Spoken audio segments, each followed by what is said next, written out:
You're listening to Ecto Portal, a journey into the unknown with Anthony Anderson and Verna Wilson. I hope that you are seated comfortably with the light turned down and the curtains drawn.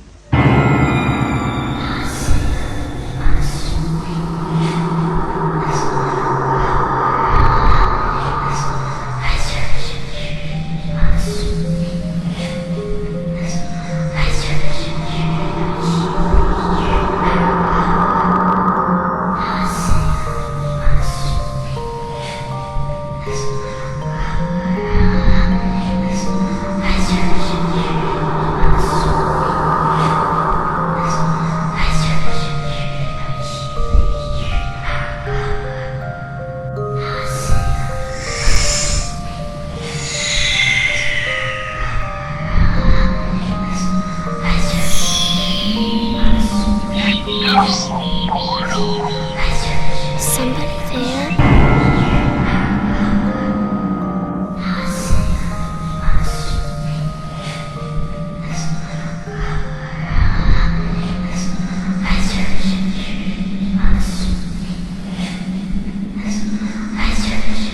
Hello, once again, to another journey into the unexplored, the unexplained, Ecto Portal. I'm Anthony Anderson, your host, and I'm here live with my co-host, Verna Wilson. And today we've got another interesting haunted story. Today we are taking you back to good old Ireland. That's right. So we're talking today about the haunting of Loftus Hall, which I believe right now, as I speak, is for sale. It hasn't been sold yet, but it is for sale. So if any of you in Ireland have a lot of money, I think it's like $2.5 million, and the money to keep the place up, because that's expensive, you can buy a certified haunted hall with a lot of history, and you can investigate to your heart's desire, and you can let other people investigate. You can do what you want with it, but it is for sale right now, and we're going to actually go over the history and the hauntings of Loftus Hall. Happy traveling. Exactly. So Loftus Hall is in a country house located on the Hook Peninsula in the county of Wexford in Ireland. The house is built on the original site of Redmond Hall and features a grand staircase that was designed by the same man who also designed the grand staircases of the Titanic. The house has a lot of history and also carries with it several ghost stories and legends. It's interesting, when I was watching a clip on YouTube, there's several clips of people investigating, a psychic going through hauntings. They talk about the ghost stories. And two investigators were sitting on the stairs, and I thought, I had just literally rewatched Titanic like 2 weeks ago. Oh, yeah. And so I'm looking at the staircase they're sitting on going, God, that looks exactly like the staircase in Titanic. And right after I thought that, they'd say, by the way, did you know that this staircase was designed by the same man who designed it? They modeled it after, yeah. It's amazing. If you look at it, it's virtually identically the same staircase. So it's very, very cool that it still exists. So back when it was Redmond Hall in 1170, Raymond Le Gras landed on what now is known as Bang Bun, called so after his two ships, La Bec et Le Bon, where he was to fight an important battle to safeguard the arrival of Richard de Clare, 2nd Earl of Pembroke, to Ireland. Now this area is a famous site in Irish history, known as the place where Ireland was lost and won. He acquired the land in the area in County at Wexford, upon which he built a castle known as Houseland Castle. Now the Redmond family replaced their original castle with another one in about 1350 during the time of the Black Death. Now the second castle was known as the Hall, or Redmond Hall. In 1642, the future Loftus Hall, then still known as Redmond's Hall, was attacked by English soldiers loyal to Charles I of England. The Irish Confederate Wars had broken out in 1641 and hostilities commenced in Wexford in 1642. An English garrison of around 100 men under the command of Lord Esmond was based at Duncannon Fort on Waterford Harbor. On the 23rd of February, this garrison was reinforced by a further 200 soldiers under the command of Captain Anthony Weldon and Captain Thomas Aston, along with 6 cannons. On the 19th of June, a party of these soldiers from the fort were attacked by a group of Irish Confederates under the command of Captain Rossiter and Major James Butler at Shilbagan while on their way to Tintern. The English were routed and driven back to the fort, and Redmond's Hall was clearly visible to the garrison at Duncannon. The hall's owner, Alexander Redmond, was known to be sympathetic to the rebels, and the hall was known as a place where they gave assistance to the rebels.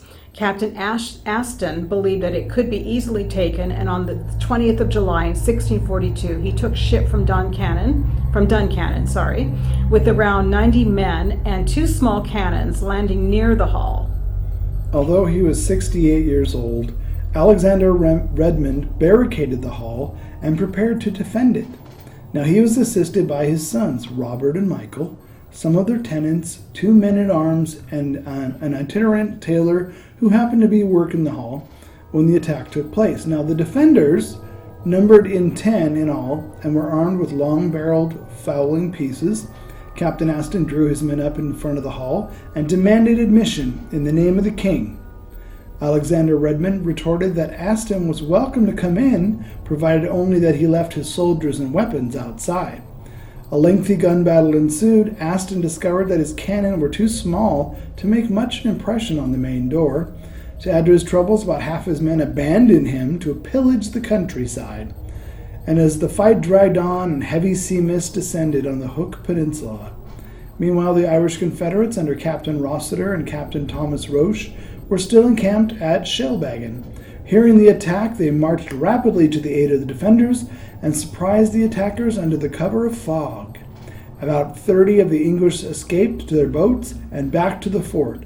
Captain Aston himself was one of those killed, and many of the others, including Lord Esmond's 2 nephews, Lieutenants John and Walter Esmond, were taken prisoner. Several of the English prisoners were hanged the following day on Thomas Roche's orders, probably at Ballyhack. On August 20th, 11 others were hanged at New Ross, including one of the Esmond brothers. Now, the official Redmond family pedigree, which is registered in the Ulster office in Dublin Castle in 1763, they allege that Alexander Redmond had to defend the hall 1 or 2 more times against the soldiers of Oliver Cromwell in the autumn of 1649 during the Cromwell conquest of Ireland. And there's a tradition that the defenders actually used sacks of wool to block up breaches in the wall that were created by enemy cannon. And these wool sacks and a representation of the hall can be seen in the coat of arms that is issued to one of their members in 1763. And it's alleged that Alexander Redmond received favorable terms from Cromwell and died in the hall in 1650 or 1651, after which his surviving family were evicted, and they were only allowed to retain a third of the original estates in County Wexford. Now, the Loftus family were English planters. They owned land in the neighborhood from around 1590, when Sir Dudley Loftus was granted the lands around Kilclogan. And Nicholas Loftus, he acquired the manor of I think it's called Fethard-on-Sea in 1634, and Fethard Castle became the family residence that was afterwards occupied by the Redmond family after they were evicted from the hall, which is now Loftus Hall. And after the end of Cromwell's campaign, Nicholas Loftus was given extensive lands in the south of County Wexford and purchased the hall from several adventurers and soldiers. But it was only in 1666, when his son Henry moved to the hall from Dungulf, that it became the principal residence of the Loftus family. And to establish the new name of his property, he had the following inscription inscribed in stone on the entrance piers at Porter's Gate: Henry Loftus of Loftus Hall, Esquire, 1680. Nonetheless, the old name remained in use until the end of the century, and in 1684, Henry Loftus, he carried out extensive repairs to the hall, which presumably needed repairing after the events of the previous decades. And the Loftus family rose in the peerage over the following centuries. In the 1800s, the then owner of the hall and the first Earl of Ely, previously Baron Loftus of Loftus Hall, was created Marquess of Ely. It was his descendant, the 4th Marquess, who between 1872 and 1884 refurbished the old hall and used the existing structure, resulting in the present house. The Redmond family had disputed the claim of the Loftus family in court, but without success.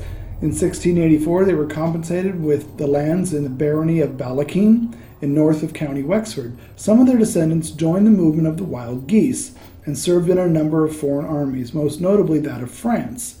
Now, others were involved in banking and politics and became a prominent local political dynasty in the 19th and 20th centuries in support of the Irish Party of Isaac Butt and Charles Stewart Parnell.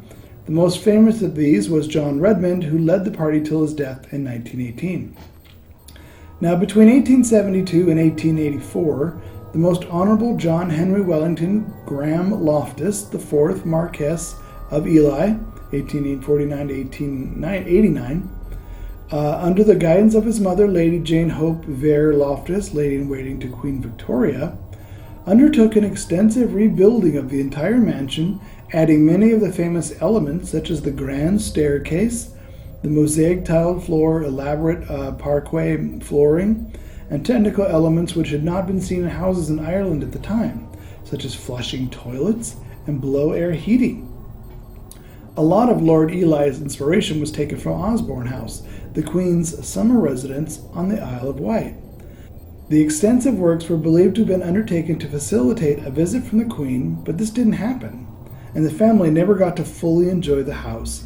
And on the fourth, Marquess dying very young without issue and leaving the estate in a poor financial state to his cousin, who eventually elected to place it on the market. A 3-story, non-basement mansion, 9 bays to the front, with a balustrated parapet.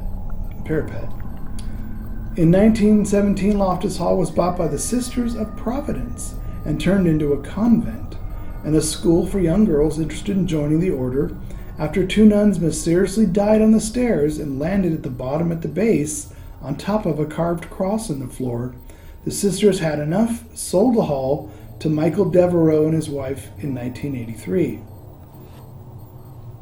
The hotel opened and was run by Michael and his wife until he died and left her the running place alone, which she did after the tragedy. Things within the hall set in, and she eventually fled the home, leaving everything behind, claiming the house told me to leave. The hotel did close in the 1990s, and it's currently owned by the Quigley family. In more recent times, the hall has been run as a tourist attraction with guided tours of the property and seasonal events, with people traveling all over the world to take place in paranormal investigations, following ghost adventures with Zach Bagans, Aaron Goodwin, and Nick Groff. The gothic thriller The Lodgers was shot on location at Loftus Hall in 2016 and premiered to international acclaim at TIFF 2017. And the name Loftus Hall or Loftus Hall is also applied to the townland surrounding the mansion. The entire townland of Loftus Hall, including the building itself, can be overlooked from Hook Lighthouse. Now, there were several ghost stories that are attached to the residence, of course, or why else we'd be doing a story on this, right? The most famous of all ghost stories is related to the manor, is that of Anne Loftus. Now, Charles Tottingham became the lord of the manor, having to adopt the Loftus name to inherit lands and title as per instructions of Nicholas Loftus in 1752. By marrying the Honorable Anne Loftus, daughter of the first Viscount Loftus, and they had 6 children. 4 boys and 2 girls, Elizabeth and Anne. However, his wife became ill and died while the girls were still young. 2 years later, Tottenham married his cousin Jane Cliff, and they lived together along with Anne in Loftus Hall. One evening, Charles was resting in his home in 1775 when his second wife and daughter from his first marriage, Anne, while the Loftus family were away on business. During a storm, a ship unexpectedly arrived at the Hook Peninsula, where the mansion was located. A young man was welcomed to the mansion. Anne and the young man became very close. One night, the family and the mysterious man were in the game room playing cards. In the game, each player received 3 cards apart from Anne, who was only dealt 2 by the mystery man. A butler serving the Tottingham family at the table was just about to question the man when Anne bent down to pick another card from the floor, which she must have dropped. It is said that when Anne bent over to pick up the card, she looked beneath the table to see the mysterious man had a cloven foot. It was then that Anne stood up and said to the man, "You have a cloven foot." And the man went straight up the roof, leaving behind a large hole in the ceiling. Soon Anne became mentally ill. It is believed that the family were ashamed of Anne and locked her away in her favorite room where she could be happy. Yet out of everyone's view, which was known as the tapestry room, she refused food and drink and sat with her knees under her chin looking out at the tapestry room window across the sea to where Dunmore East is today, waiting for her mysterious stranger to return until she died in the tapestry room in 1775. It is said when she died that they could not straighten her body as her muscles had seized and she was buried in the same sitting position in which she died. Legend has it that Anne had a relationship with the dark stranger and they had a baby together. The child was killed and hidden in a wall of the house, and this drove her insane. When the house was redone in the 1800s, they did find the remains of a baby inside the wall of the tapestry room. Now, there is a photograph that's out there where someone captured a tourist of a ghost girl. And they were snapping photos, and they actually captured a picture of her in the window. It was photographed in the mansion about 2014. A tourist who visited the mansion in Ireland believes he may have photographed, he, not she, the ghost of a little girl. Thomas Beavis, 21, from Lewisham, made the spine-tingling discovery as he flicked through his camera on the drive home from Loftus Hall in Wexford. He took the snaps for his mother while on a tour with friends, but captured what could be the spirit of a little girl, Anne Tottingham, and the spooky face of an old lady in a window next to the front door. He told Metro UK, a newspaper, "I only really looked at the photo while we were driving home. I was actually stunned. We were all feeling a little edgy from the tour, but when I showed the photo to my friends, we all freaked. I zoomed in on all the windows to find this little girl in the window. I had to take some time before I showed it to everyone because I just didn't really understand what I was looking at." Stories suggest that the Tottingham family moved into the mansion around 1766, and that the youngest, Anne, fell ill after an encounter with a demonic spirit. She was shunned by her family and locked away, as we already explained. At first glance, the holidaymaker thought it was someone else's reflection in the window, but on closer inspection, he noticed the suspected ghost is looking the opposite way to those outside of the house. Mr. Beavis added, "I got chills and still do. The girl could be the spirit of Anne Tottingham, still walking around Loftus Hall. It could have been some strange occurrence because of the supernatural power, but I don't know. Normally, I'm a guy that believes in what he sees, but with this, I still don't understand what's going on in that photo." Look at that photo. Isn't it incredible? That's incredible. You can see her clearly. She's very clear. She's watching them. Mm-hmm. Look at that. Now, it is for sale, correct? Yes, it's for sale. The owner wants to get rid of it, and he says, "I'm not just going to sell it to anyone." He wants to make sure he finds the right person. So if you're in the market to move to the suburbs or perhaps a more rural area, look no further than Loftus Hall. Sitting on 63 acres of land, the giant mansion is surrounded with 97 windows and has direct access to a nearby beach, 22 bedrooms, and is rumored to have housed the actual devil. Loftus Hall is one of Ireland's most haunted houses, and its creepy reputation goes way back to 1766 when the daughter of the lord who lived on the property found herself, of course, playing cards with a ghost, and it's rumored that she was so scared when she realized her companion was dead that she now haunts the house too. So since then, there's been many claims of poltergeist disturbances and a weird paranormal activity that a Catholic priest was actually called to perform an exorcism on the house. Although many people claim it was unsuccessful and spirits still inhabit the hall. Terrifyingly, the Archdeacon of Dublin, Reverend David Pierpont, explained to the Irish Times that while temporary visitors may experience cold feelings while touring the house, it's not until people actually move in that the ghosts start coming out. But if you think this is all folklore, you're in the same boat as the 21-year-old Thomas Beavis, who visited the hall, obviously in 2014, snapped that girl in the window. The current owner, Aidan Quigley, has reportedly spent a small fortune maintaining the house and is holding on to selling the mansion until he meets someone who's willing to put in the effort. Exorcisms have been done on the building. Paranormal investigations still take place. Over the years, the mansion has earned its title as the most haunted house in Ireland. Quigley recalls taking visitors on tours and watching their initial skepticism slowly turn into belief. You watch someone getting absolutely terrified, and the confusion around it is brilliant, he said. It's great fun if you can't count that as fun. Now, whether Quigley believes the house is haunted or not? Absolutely, he said. Can I prove it? Absolutely not. Quigley said he's been in contact with a few interested buyers. He joked that he's looking for a Charlie from a Charlie in the Chocolate Factory. By that he means someone who shares the same vision as he does. I'm looking for kids for the kid who doesn't steal the gobstoppers, he said. It's the person who gets it, because if you get it, you look after the place, you bring it forward. On November 13th, known as Friday the 13th, Quigley will host his final tour of Loftus Hall, completing a full circle from the first tour, which took place on Friday the 13th in July of 2012. And while it's Quigley's last tour, he said he hopes it won't be the end for the building. Yes, its brick and mortars has a value, and the acreage has a value, but there's so much heritage and history, and that's the value of Loftus Hall. The house is on the market for $2.9 million. You can write a check, can't you, Verna? Sure. Not a problem. Now, of course, there's lots of representation of Loftus Hall in the media.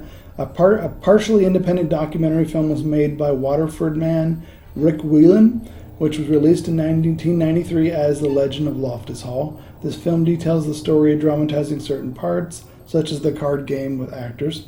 The documentary is well received, and Whelan now seen locally and nationally as a figure of authority on the history of Loftus Hall. The Legend of Loftus Hall stars Elaine Lumley as Anne and Jim O'Mara as Marauders. It also features a supporting cast, all of the characters from the legend, with Liam Murphy as Loftus and Frank Coughlin as Charles Tottenham. A new feature film simply titled Loftus Hall was announced in early 2006, and development began on the project in 2007. Actors Keith Duffy, Samantha Mumba, and Adelaide Clemens have reportedly been in talks at various stages to appear in the film. Samantha Mumba appeared in Dublin in January 2010 to promote the film, and Duffy reportedly left the project midway in 2010 due to contractual commitments that would have interfered with the film's proposed schedule. In a recent interview at the launch party of Frilogy.com, Samantha Mumba stated that the details on Loftus Hall were being kept top secret.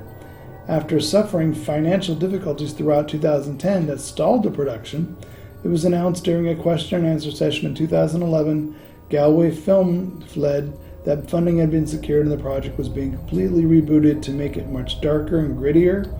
It was also stated that the resulting film would be much more accurate and faithful to the source material. The release date was originally set for October 1st, 2012, and was later pushed back to 2013. It's been confirmed that Loftus Hall will be the first Irish film to be released in 3D. In April 2011, an unrelated amateur production was announced, simply entitled Loftus.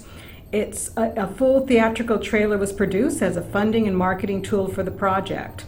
The project is a joint venture between the Wexford-based production company Highwind Films and Sunrise Innovations. The project is currently in the funding process with a target release date in summer 2012. Further information regarding the project and its progress can be found at www.loftusthemovie.com. And in August 2014, Loftus Hall was investigated by the hit U.S. paranormal TV show Ghost Adventures. Loftus Hall was featured in Ghost Adventures Halloween special Celtic Demons in October 2014. It was also the inspiration for Fowl Manor, one of the primary settings for the franchise Artemis Fowl, and author Ian Culfer, I hope I'm pronouncing that correct, worked there as a child. Interesting. Yeah. So there you go, a big old haunted mansion. If I had $100 million, I'd buy it. Yeah. I'd buy it, and I'd hire someone to fix it up and keep it kept up. Would you run it as a hotel, or would you run it just for investigations? No, I would run it for tourists during the day and tours and museum pieces of the history of the place. I mean, it has 22 bedrooms for And after everybody went home and the museum and the tours ended for the day at 5 or 6, I would do paranormal investigation overnights at 6 to 8, 2-hour investigation, and then 8 to overnight. That's a full-time job there. Well, you'd have to have other people run it, but you can get your money at night, you can get your money during the day. You're making money 24 hours a day with the place. And I put all that money back into taking upkeep on the place to make sure it's kept up. Sounds like a plan. They should sell it to you. It's funny that all of these historic places, and I noticed some of them are obtained by owners, and they do the whole museum thing and the tour thing during the day, but they poo-poo completely the paranormal aspect. They don't want any of that in there. They don't want any association with it. And I don't think it's always people who are afraid of the paranormal or are afraid of ghosts. They just don't want to advertise it. I think it's the old mindset. They think, oh, it's going to drive people away. Nobody will want to come visit a haunted mansion. Right. But it's funny, those people still exist, but those people, they don't realize it's actually the opposite now. That's actually an attraction for people. Even during the day, if I knew an old historic house was haunted and they were doing day tours and you could tour the place, I would go check that out, knowing the hauntings and the stories, and just to go check it out. Yeah. But if you're just doing the tours and you don't talk about the hauntings, if someone asks you, oh, I heard this place is haunted, and they don't want to talk about it, it's like, well, you're really poo-pooing half of the historic aspects of it. I mean, if this really happened, if this girl really saw this man's hooven feet, and he shot up into the roof and out, which I thought was pretty wild. But I guess there's a video actually of them doing a tour with a psychic. If you go on YouTube, you can see it. And they show the hole, and they said every time they tried to fix it, the hole would come back. Crazy. So, I don't know. It seems so far-fetched, that legend, but then again, she could have been traumatized by something.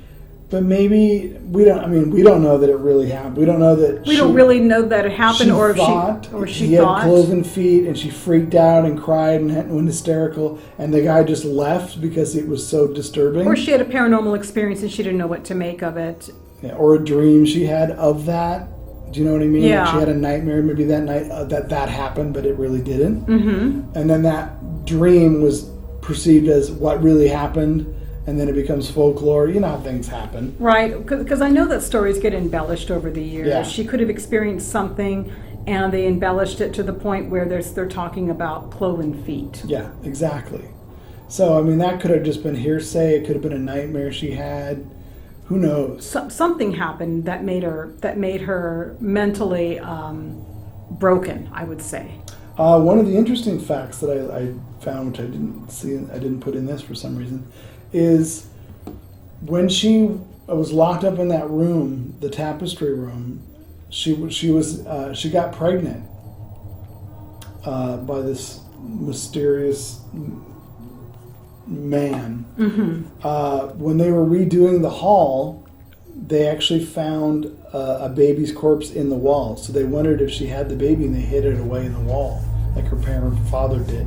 That's crazy that they actually found that. So that part of that legend is true, and that's very sad. Mm-hmm. Now, whether that's related to her or something else. Now, why would they hide a baby in the wall? What was the baby born handicapped or deformed? Think of the time period. It's a shame if you're not married and you're having a baby, and this is Ireland too. Yeah, it's true. Very religious. Yeah. You're going to get rid of that baby. Yeah, it's sad. Yeah. So that's crazy that you could find the corpse of a skeleton in the wall of the tapestry room. Couldn't she have turned it in though, like to a convent or something? It was a convent, and they fled. Oh yeah, because those two nuns fell down the stairs, and they both landed and died in the same spot at the floor. Right, yeah, that's gross. So they're like, the nuns are like, we're out of here. Yeah, they left. And I guess the couple that owned it in the 80s to 90s that ran the hotel. Yeah. Her husband died. Mm-hmm. She was left running it still. And that's when she was told to get out. The house said you need to leave. Mm-hmm. And she left everything there and left and never went back. She didn't get her stuff. She just left it all. It's amazing. The owner of the place said, we don't know if it's haunted, but the legends and the people. Yeah. People keep saying, no. But that's like the 1990s. That's not long ago. That's not long ago. If the house told her to get out, I would love to have her as a guest. She would be a good one if we can track her down. Tell me why what made you leave? How do you know the house told you to leave and why? You know what I mean? She would be a good one to track down. I don't know if we would be able to do that. If she's willing to talk about it. Yeah, that's true. That would be interesting though, just to find out her perspective. And tourists, people who don't even believe in the paranormal, they walk away freaked out by what they saw or what they heard. I guess they hear footsteps by the tapestry room upstairs all the time. Voices, disembodied voices they'll hear. So the place has a history. I would love to buy this place if I had the money. I bet, and I would live there though. I would want to live there. And considering the owner is fussy, to sell it to you, I'm sure he would. I'm sure he would find. And obviously he enjoys when people talk about being scared and all that. He enjoys watching them. So he's open to it. Right. But I think his concern is, I want to make sure someone buys this place that not going to tear it down and build something else. Totally rip out. He won't just sell it to anybody. Totally and that's a good thing. But totally rip out the inside and redo it modern. I mean, you want to maintain the house for what it is. Of course. And its history, not come in and just undo everything that you just bought. Right. I think that's what his concern is. Yeah. And that you're really going to put the money and the upkeep into the place to keep it going for longer. So I would definitely hire someone. Obviously, if I had the money to buy it, I would have the money to hire someone whose goal is to make sure it is maintained. I really hope he sells it to the right person. It would be a shame to have somebody not honor its history and do something with it that's going to make it into something than what it was. Yeah, I hope it's a paranormal enthusiast who buys it. That would be good. And does overnights and that kind of stuff. Because it's funny because you get all this money you get from the overnights, and you get $1,000, $1,500 for an overnight. That's $1,500 that can go turn around and go right back into the building. Into the building, and also into investigating the history, so you could find out even more. And ghost hunters like it with the lights turned off, so you're saving power. You're saving electricity, exactly, especially an expensive place like that. Give them some chairs and a fridge to put stuff in. They're good. They're good, yeah. So it's funny that more of these historical places aren't. Well, I can't say they aren't purchased, because there are some that, like the Perone family was up in Rhode Island, that whole case where they actually bought the house and they had a 24-hour webcam going on. We did a story about that. I like that because they appreciate what happened there. Sure. They're keeping it, they're not tearing it down, and they're allowing other people access. So that's not always a bad thing. If you're using the history and the hauntings to turn around and do the upkeep and maintain the place, I think it's worth doing. Absolutely. So all those people that poo-poo those paranormal people, if those paranormal people have a check in their hand, it still cashes, you're good. And the one thing I know about paranormal people who they appreciate history. They want to preserve it. Yep, exactly. And they want to look around. And I mean, there's so many historic places that could be saved if the information was researched and paranormal investigators were allowed access, and then they could buy the place and flip it, restore it. It's hard to say. I always think of Valentino's apartment in downtown LA in that old hotel. Half the hotel is blocked off for storage, and Valentino's apartment is still intact. Now, to me, I would make that available to stay in. I would restore the whole apartment. It's all red plush walls and that would be very cool. All kinds of ornate decorations. It's dirty and it's old because it's old. Right. But it's all still there, and they haven't torn down the hotel. They haven't torn out they don't store anything in there. It's just an empty apartment. If you go on YouTube and look Valentino's apartment, okay. You can see, because they let people in there. You've seen them. I've talked about this on the show before. We've talked about visiting it too. But if I owned the hotel, I would for sure fix that up so I could rent it out for $300, $400 a night. Let 4 or 5 people stay there. Tony, you need to be a property owner of someplace very cool. Because paranormal people could come in and rent the place out every night, and you'd be making some serious money on that one room. Sure. So, I don't know. I'm surprised some of these places go and they just sit. It's going to sit until I'm surprised too. Got the hotel and turn it into who knows what. I don't know. The hotel's still there, but I don't think. In fact, no, I don't even know. Well, like I said, only half the hotel's being used now, so it's hard to say. Anyway, it was an interesting story. Another old haunted historic mansion. This one in Ireland, where it's cold. Yeah. Off the coast. But it would be interesting to check it out, I think. Yeah. and especially now that it's for sale. I know. I wish I had the money, man. I'd buy it. All right, folks, that's it for this week. And until next week, we will see you with another episode. See you next week. Bye. Bye.